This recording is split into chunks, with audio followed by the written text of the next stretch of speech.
Tonight is a true personal firsthand story that happened to my wife and I about 10 years back now. And I've tried to share this story once before here, but the audio got all messed up on it. It was really weird. But a reviewer requested that I share this story again. Now, my wife and I were running a farm in the North Alabama Appalachian Mountains at the time.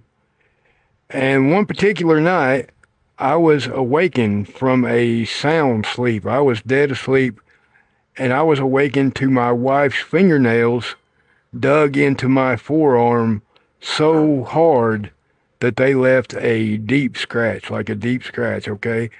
So as I sit up in the bed trying to figure out what's going on, I look over first at my wife, and she is still just like paralyzed with fear. She's unable to even speak, so she's not much help. So then I look over to the other side. I was about to turn on the bedside lamp, and that's when this thing from behind me, the only way I can describe it, it's like it was made of shadows. It was real tall and skinny.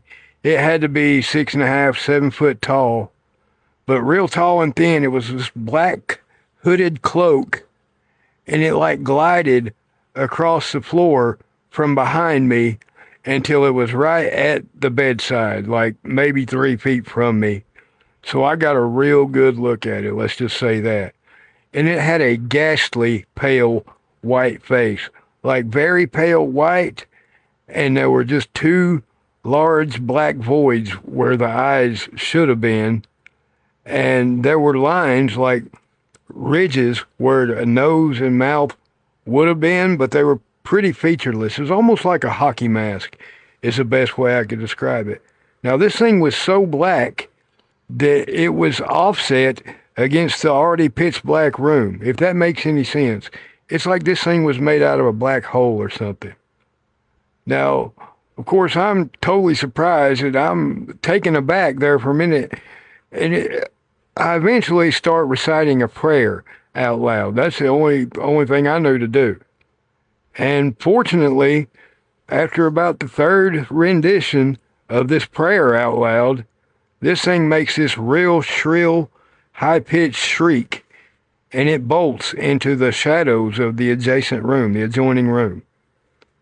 And we turned that apartment, like the loft apartment that we stayed in the farmhouse, upside down. Every nook and cranny, turned every light on, and there was no intruders, nothing to explain it.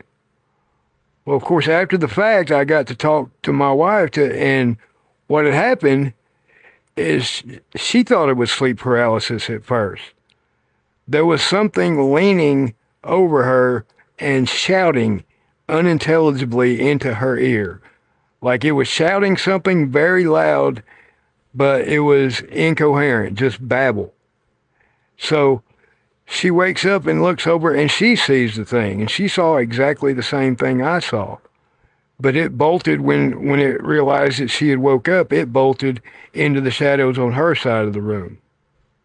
So what do you guys think this thing was? I definitely had a whole new understanding of sleep paralysis, and after that night, a lot of things changed in my perception, let's just put it like that.